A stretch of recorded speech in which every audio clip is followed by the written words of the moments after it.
اعوذ باللہ من الشیطان الرجیم بسم اللہ الرحمن الرحیم۔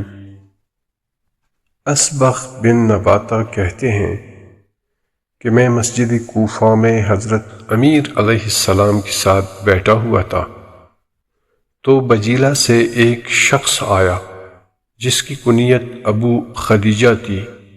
اس نے کہا، یا امیر المؤمنین، کیا آپ کے پاس رسول پاک صلی اللہ علیہ وآلہ وسلم کے اسرار میں سے کوئی ہے جو آپ ہمیں بیان فرمائیں؟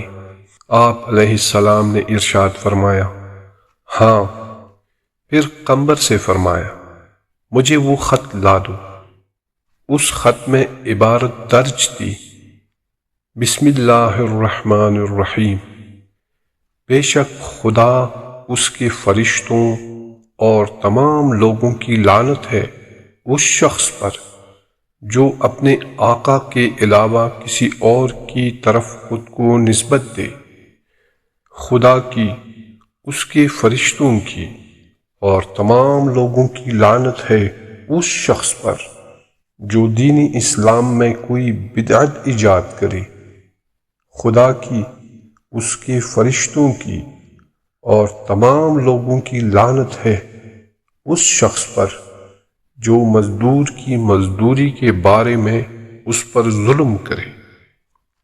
رسول خدا صلی اللہ علیہ وآلہ وسلم نے فرمایا،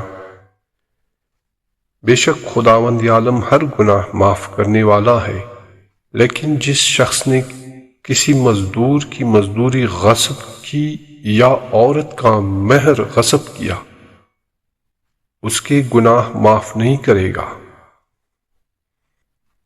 رسول خدا صلی اللہ علیہ وآلہ وسلم نے فرمایا، خداوند عالم فرماتا ہے، 3 قسم کے لوگ ایسے ہیں کہ بروز قیامت جن کا میں دشمن ہوں گا۔ ایک تو وہ شخص جس نے مجھ سے عہد و وفا توڑ دیا، دوسرا جو آزاد شخص کو بیچ کر اس کی قیمت کھا گیا، اور تیسرا وہ جس نے کسی کو مزدور بنایا، اس سے پورا کام لیا لیکن اسے مزدوری ادا نہیں کی۔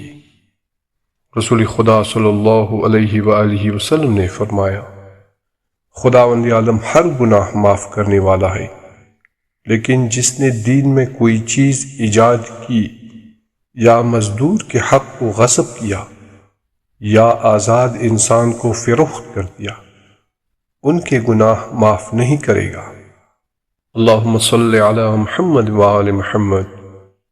پروردگار ہمیں سیرت نبوی اور فرامین معصومین علیہ السلام پر عمل پیرا ہونے کی توفیق عطا فرما، آمین یا رب العالمین۔